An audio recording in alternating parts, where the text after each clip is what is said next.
Bonjour à tous. Vous êtes nombreux chaque semaine à prendre contact avec notre équipe pour poser vos questions. Questions sur la Bible, questions sur la vie, questions sur le monde qui nous entoure. Aujourd'hui, avec l'équipe, nous avons choisi de répondre à quelques-unes de vos questions. Bienvenue dans l'émission Il est écrit.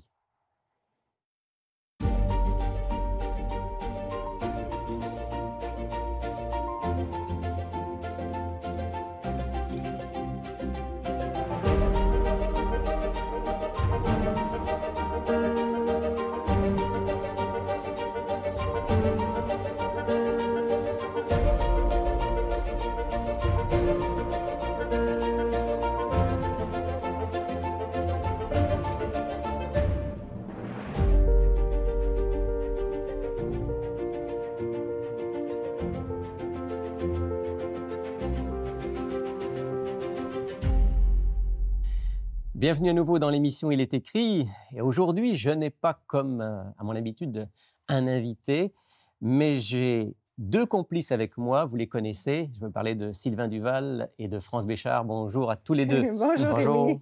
Bonjour, Sylvain. Aujourd'hui, on va répondre à 3 questions d'auditeurs. Ouais. Et comme vous êtes ceux qui êtes régulièrement en contact avec les auditeurs, dites-moi un petit peu, on reçoit souvent des questions? Oui. Chaque semaine. Oui, chaque semaine, c'est ça, on a amplement de questions sur une base mensuelle pour pouvoir demander de l'aide aussi à un collaborateur qui nous aide. Oui, on a tellement de questions qu'on a dû demander à quelqu'un dans l'équipe d'être en quelque sorte préposé à la réponse aux questions. Répondre aux questions. Puis, je pense que c'est important que les auditeurs puissent continuer à nous envoyer ces questions-là parce que j'ai remarqué aussi qu'il y a des personnes qui se posent les mêmes questions. Donc, le retour, en tout cas pour ceux qui nous appellent, ils disent « Ah, c'est intéressant ce genre d'émission-là. » On a posé la même question. Puis on a toute une banque de questions quand même. On les conserve, hein? On les prend en note, puis quand c'est le temps de répondre... On les utilise sur le site web. Par exemple, sur le site web, il y a une section réponse aux questions. Donc, ça peut être intéressant pour les auditeurs d'aller voir. Donc voilà, parmi ces dizaines de questions aujourd'hui, on en a sélectionné 3. Sylvain, tu en as choisi une. France en a choisi une. J'en ai choisi une. Et vous allez me permettre de commencer par la mienne. Oui, d'accord. On vous laisse l'honneur. Voilà, alors la question que j'ai choisie n'est pas une question facile, loin de là. Non. Elle est par contre extrêmement d'actualité. Ginette de Montréal nous pose la question « Aux yeux de Dieu, qu'en est-il de l'aide médicale à mourir ?» Grande question. On ne peut pas être plus...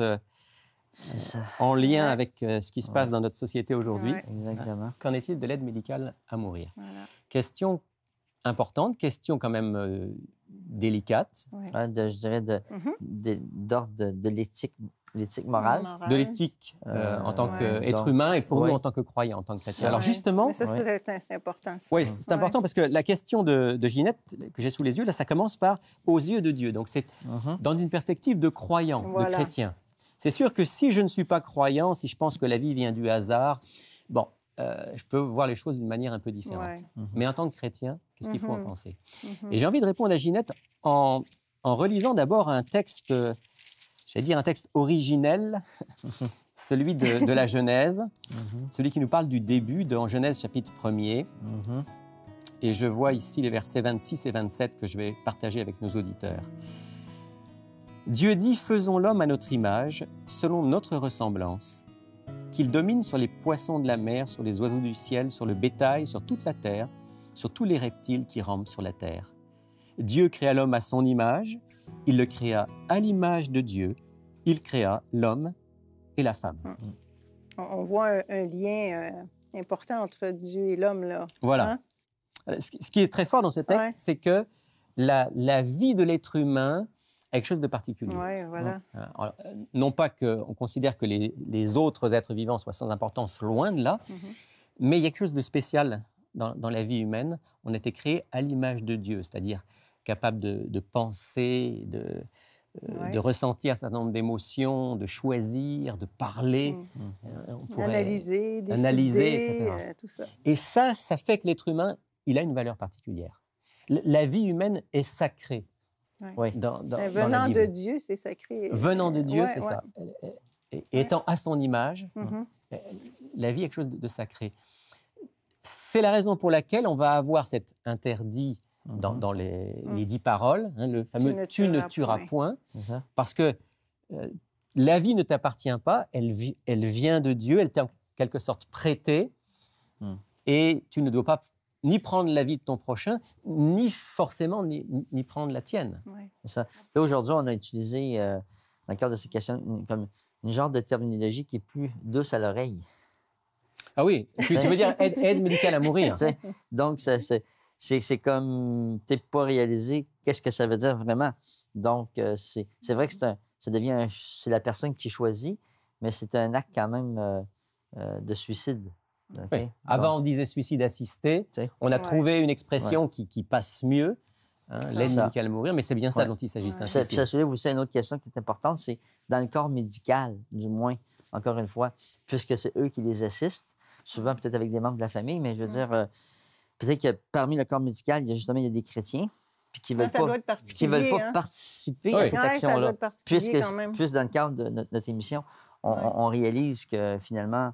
ce que tu dis là, Sylvain, ce n'est pas juste une hypothèse, c'est une réalité. Ouais, moi, dans l'église dont je suis pasteur, j'ai des infirmières qui sont venues me voir en disant, voilà, on me demande de faire ça, en conscience, je ne peux pas le faire. Non, c'est ça. En général, c'est quand même respecté.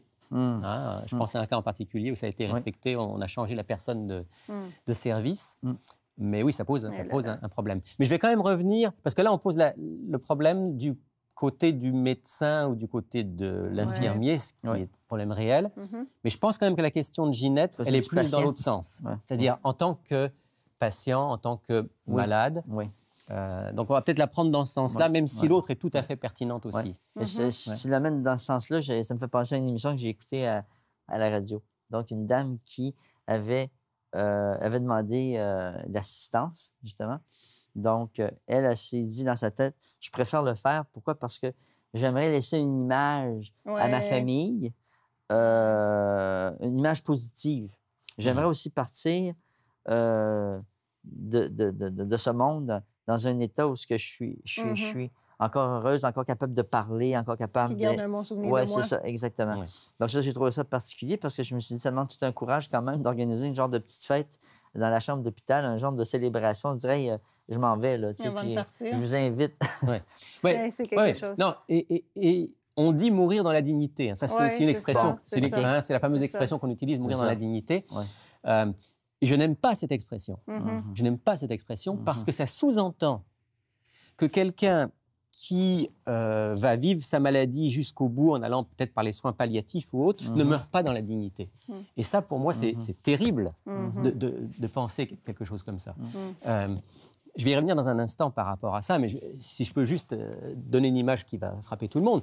Monsieur Hawkins, donc, qui avait une maladie, on le sait, incurable, qui a vécu pendant des années sur le plan physique un peu comme un légume, mais qui avait sa tête qui fonctionnait. M. Hawkins n'a jamais perdu sa dignité jusqu'à la fin de sa vie. Je veux dire. Et quelqu'un qui doit passer par des étapes difficiles, comme le fait de ne plus être autonome, de devoir être lavé par quelqu'un, etc., ne perd pas sa dignité. Donc, aussi, dans cette perspective-là, il y a la dimension aussi d'être confronté à la souffrance qui s'en vient. Absolument. Absolument. Alors on veut éviter ça. On veut éviter la souffrance. Alors ça, c'est compréhensible quand même. Aucun d'entre nous n'a le désir de souffrir. Et puis, même dans la Bible, il y a des gens qui ont souhaité mourir. Permettez-moi juste de donner un ou deux exemples. Job, évidemment. Hein. Job, je vais lire juste au chapitre 3 du livre de Job. Que dit Job à Dieu? Verset 11. « Pourquoi ne suis-je pas mort dans le ventre de ma mère? Pourquoi n'ai-je pas expiré au sortir de ses entrailles? Pourquoi ai-je trouvé des genoux pour me recevoir et des mamelles pour m'allaiter? Je serais couché maintenant, je serais tranquille, je dormirais, je reposerais. » En vrai, Job souffre tellement, et on sait que dans son cas, il souffre physiquement, terriblement et moralement, qu'il voudrait être mort, ou plus exactement, il voudrait ne plus souffrir. Mais, et c'est quand même important, Job est un croyant, et à aucun moment dans le livre de Job, il ne mentionne l'idée de se suicider. Parce que pour lui, la vie vient de Dieu, et elle est sacrée, et il ne va pas s'enlever la vie. Mais j'allais juste dire, quelqu'un qui est vraiment dans la souffrance, ça arrive quand même que les gens veulent mourir, même si tu es croyant. Oui, absolument. Qu'en penser de ça? Oui, non, mais Job voulait mourir. Oui, c'est ça. Mais il ne s'est pas donné la mort. Non, c'est ça. Tu vois la nuance entre les deux. L'idée est arrivée à son imagination. Puis... Oui, mais c'est pas tout le monde qui a la foi de Job. Qu'est-ce qu'on dit à nos auditeurs si on a des auditeurs qui nous regardent, qui souffrent terriblement, ils ont la foi, mais ils veulent cesser de souffrir? Oui, ouais, ça, c'est complètement compréhensible. Puis, il ne faudrait surtout pas qu'à travers notre réponse à la question, on donne l'impression qu'on juge les gens. Non. On explique simplement quelle est la position biblique et ce à quoi Dieu nous encourage. Vouloir cesser de souffrir, c'est tout à fait compréhensible. Tous, on est comme ça. Se donner le maximum de moyens pour souffrir le moins possible, je veux dire, les soins palliatifs et tout ça, c'est quelque chose de très louable, d'extrêmement louable. Mais l'idée, quand on préparait l'émission aussi, on avait mentionné que c'est souvent quand la personne est vers la fin de sa vie, que Dieu, il peut s'approcher, puis Dieu, il peut se manifester. Puis c'est là que quand on fait on décide de l'aide médicale à mourir, c'est qu'on empêche un peu Dieu de faire son travail, parce que souvent, à la toute fin, on l'a vu avec le larron sur la croix, qui, à la toute fin, a donné son cœur à Jésus. Avant d'aller là-dessus, France, peut-être juste tu me permets, il y a 3 raisons fondamentales pour lesquelles je pense qu'en tant que chrétien, on ne peut pas encourager l'aide médicale à mourir. La première raison, on l'a vu, c'est le fait que la vie est sacrée, que la vie ne nous appartient pas. Il y a un texte dans l'Épître aux Corinthiens qui dit « Ne savez-vous pas que votre corps est le temple du Saint-Esprit et que vous ne vous appartenez pas à vous-même » Autrement dit, la vie appartient à Dieu et c'est quelque chose de sacré que je ne veux pas enlever. Ça, c'est la première raison. La deuxième raison, que je vais mentionner très rapidement, mais pour des chrétiens, c'est quand même aussi une raison, c'est le fait que nous croyons en Dieu. Donc, nous croyons aussi à la possibilité du miracle. Oui. Ça. Il y a des exemples bibliques. Par exemple, le roi Ézéchias, il va mourir. Le prophète Ésaïe lui dit « Tu vas mourir ». Il prie et Dieu répond à sa prière. Il va rajouter 15 années à sa vie. Ça, puis aussi dans Jacques, on voit l'idée de, si vous êtes malade, d'aller voir les anciens, l'onction malade et tout ça. Fait que, oui, effectivement. Alors, c'est clair que le miracle reste une exception. Soyons tout à fait honnêtes. Le miracle reste une exception. Un flash de lumière que Dieu nous envoie pour dire aux hommes, je suis là, tenez bon jusqu'à temps que mon royaume soit instauré. Mais il est possible. Moi, j'ai connu, je vais juste citer un ou deux cas que j'ai connus personnellement, une femme qui avait un cancer des os généralisé, stade terminal, renvoyée chez elle avec de la morphine pour mourir. Elle a été guérie. Et cette femme, elle a vécu encore une vingtaine d'années après. Imagine si elle aurait fait l'aide médicale à mourir. Elle aurait pu choisir l'aide médicale à mourir. J'ai connu quelqu'un qui avait une leucémie fulgurante, qui est incurable, qui a été guérie. Donc, nous croyons en tant que chrétiens à la possibilité du miracle et nous demandons à Dieu, si c'est selon sa volonté, de le faire. On ne peut pas en même temps lui dire ça et choisir l'aide médicale à mourir. Ça, c'est la deuxième raison. Et puis la troisième raison, je pense que c'est celle que tu as donnée, France, qui est tout à fait juste, à savoir que même si c'est très difficile d'être malade et d'avoir une maladie potentiellement mortelle, de se voir diminuer, de passer par des stades où on n'est plus autonome, où on est dans les soins palliatifs. En même temps, à travers tout ça, certains hommes et certaines femmes vivent les expériences les plus profondes de leur vie sur le plan spirituel, dans leur relation avec Dieu, sur le plan relationnel, sur le plan familial. C'est vrai. On dirait que là, l'orgueil, la résistance tombe. Exactement. Puis là, on rouvre notre cœur parce que c'est vraiment un événement majeur. Tu es face à la mort. Là. Exactement. Donc, ça travaille les cœurs, ça. Ça, c'est inévitable. Et en fait, souvent, l'aide médicale à mourir qu'on peut quand même demander, en tout cas au Canada, qu'on peut demander relativement tôt dans l'évolution d'une maladie, eh bien, ça, d'une certaine manière, on élimine cette partie de notre histoire qui peut être une partie déterminante dans notre relation avec Dieu et dans notre relation avec les autres. Moi, je le vois un peu aussi comme, quand on est croyant, évidemment, on croit que l'adversaire, l'ennemi, c'est comme un plan qui nous met à l'esprit pour contrecarrer le travail de Dieu. Parce que Dieu veut sauver toute personne et il va jusqu'à la fin pour travailler le cœur de quelqu'un. Donc, l'ennemi, lui, il nous suggère des belles idées qui paraissent bien. Ça enlève aussi la perspective de la vie éternelle. Oui, parce que c'est difficile, si on croit à la vie éternelle, de dire, OK, Seigneur, moi j'arrête ma vie maintenant, mais prends-moi dans ton éternité. On va s'arrêter sur cette question-là. Juste un dernier texte dans la première épître de Pierre, chapitre 5, verset 10, il est dit ceci. « Le Dieu de toute grâce, qui vous a appelé en Jésus-Christ à sa gloire éternelle, après que vous aurez souffert un peu de temps, vous perfectionnera, vous affermira, vous fortifiera, vous rendra inébranlable. Belle promesse. Très beau texte. Promesse que Dieu nous fortifie à travers l'épreuve. Ouais. En quelques mots, ce qu'on pouvait répondre à Ginette aujourd'hui. Ben, merci. Merci pour la réponse, merci pour la question. Bien, parce ça. que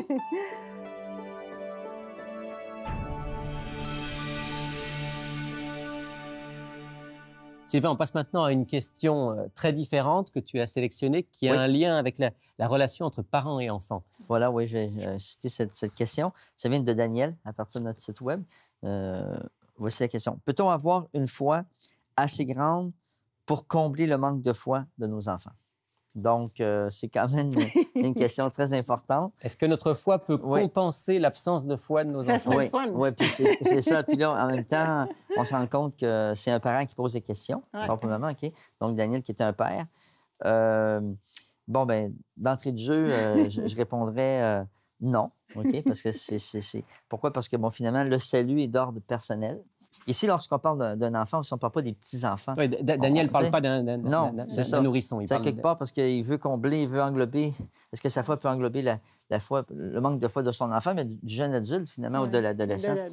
J'ai envie de prendre un texte dans la Bible, si tu me permets. Bien sûr. On a dans Ézéchiel, justement, chapitre 18, dans notre partage, en préparant l'émission, justement.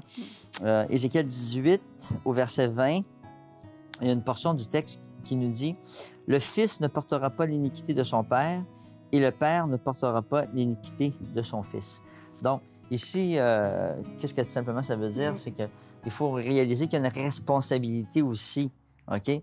Donc, que ce soit le fils ou que ce soit le père qui décide de ne pas suivre Dieu ou de ne pas accepter Dieu ou le plan du salut, bien, il doit en assumer aussi les conséquences. Dieu nous a donné la liberté. Oui, c'est ça. Donc, à ce moment-là, c'est sûr et certain que notre foi ne peut pas aller sauver l'autre personne de la mort, OK? Puis c'est particulier aussi parce qu'il y a aussi, dans l'autre sens, il y a des fils qui se posent la question aussi. Bon, moi, j'ai découvert la foi, j'ai découvert Dieu, mais j'aimerais que mon père soit sauvé aussi. Oui, c'est sûr. Est-ce que finalement, je peux faire quelque chose?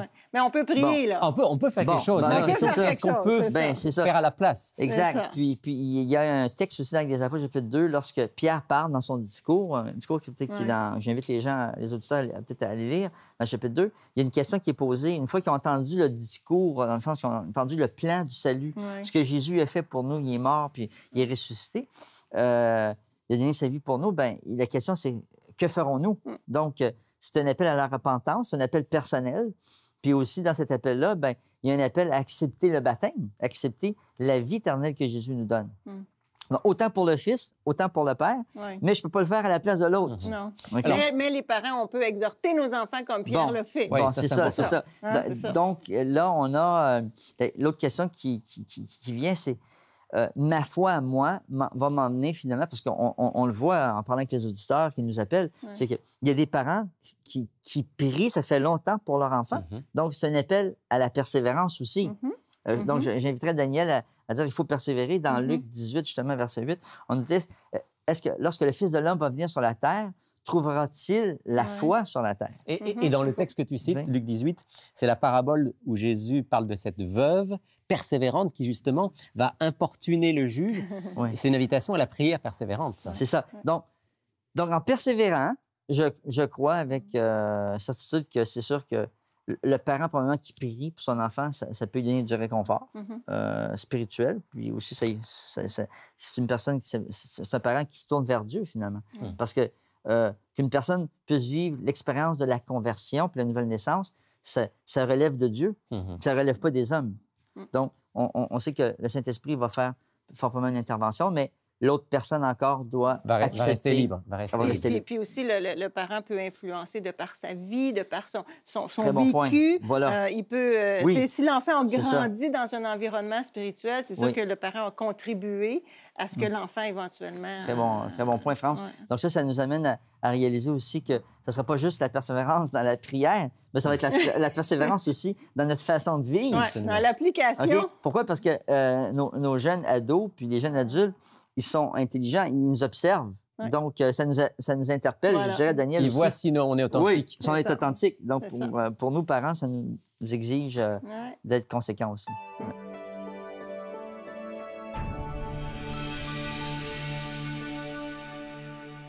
Troisième et dernière question pour aujourd'hui, France. Oui. Un texte choquant des évangiles. Un texte choquant, c'est bien dit. Oui, c'est une question par rapport à Matthieu, chapitre 8, verset 22. C'est Raymond qui nous a donné la question sur le web, qui nous demande la signification de l'expression qui dit « Laisse les morts ensevelir leurs morts ».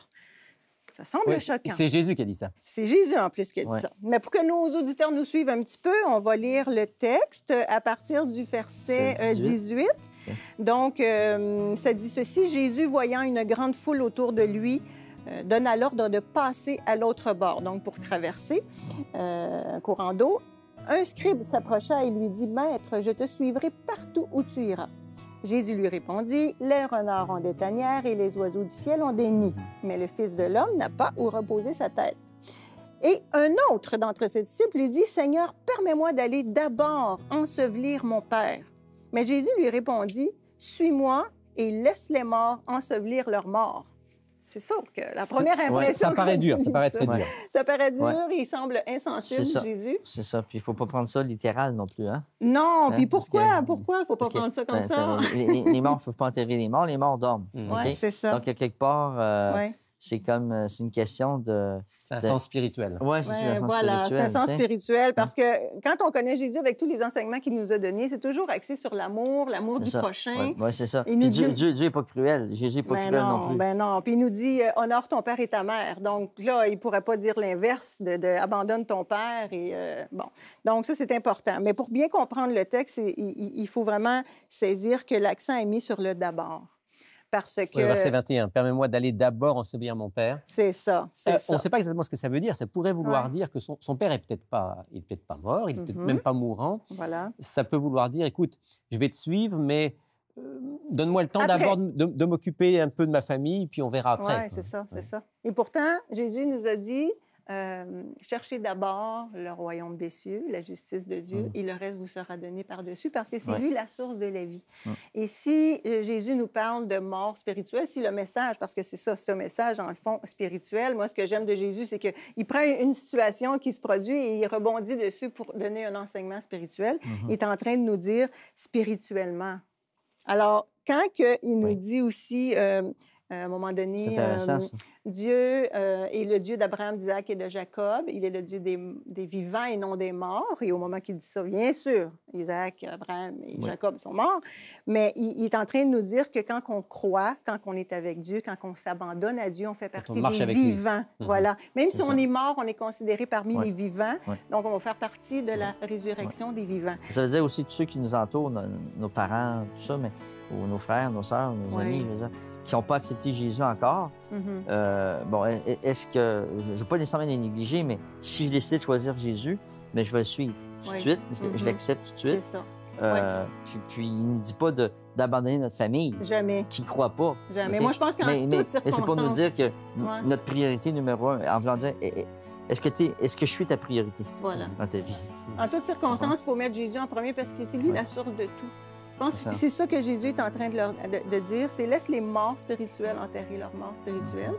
Toi, viens avec moi, sois parmi les vivants. Mais c'est sûr qu'il lui dit pas, va pas l'enterrer. Il faut faire vraiment la différence entre les deux. Fait que je pense que c'était un petit peu ça l'enseignement que le texte veut dire. Il faut pas le prendre littéral, mais spirituellement. Parce que si on est vivant spirituellement, attaché au Christ, à ce moment-là, on peut aussi prendre soin des autres. Voilà. Ben voilà. Merci France et merci à nos auditeurs pour ces questions extrêmement pertinentes.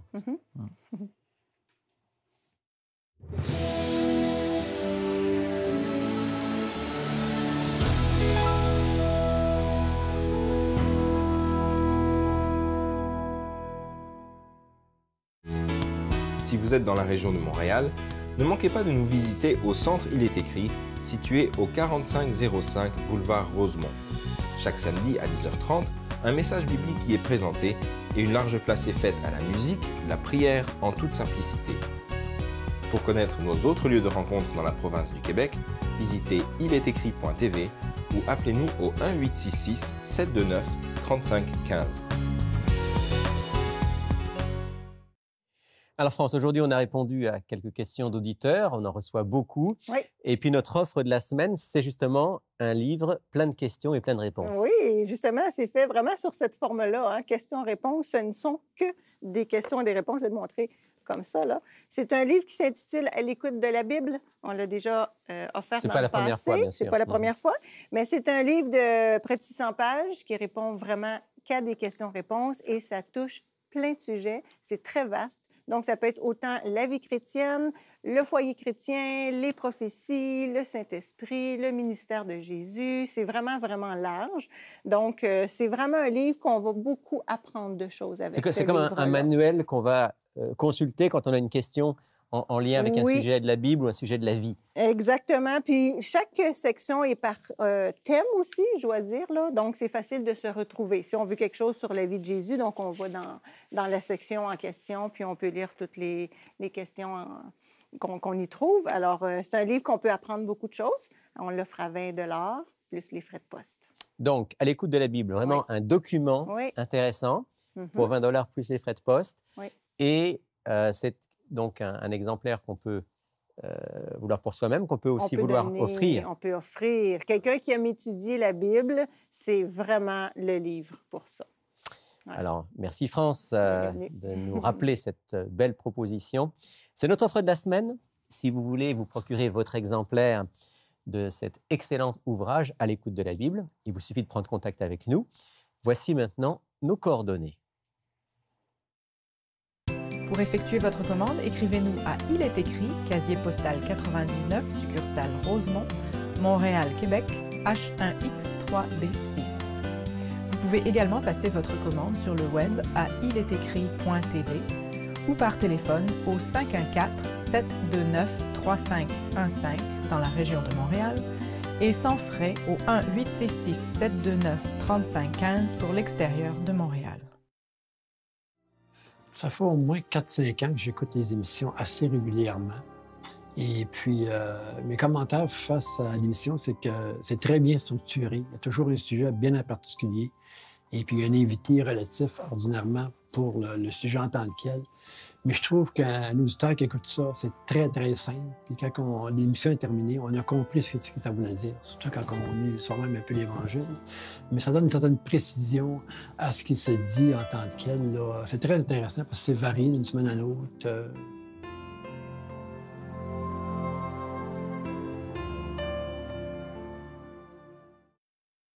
Nous voilà arrivés à la fin de cette émission. J'en profite pour vous rappeler que si vous avez, vous aussi, des réactions aux émissions, si vous avez des questions comme celles dont on a parlé aujourd'hui, eh bien n'hésitez pas à prendre contact avec nous. C'est toujours un plaisir pour notre équipe de recevoir votre feedback et de vous répondre au mieux de nos possibilités.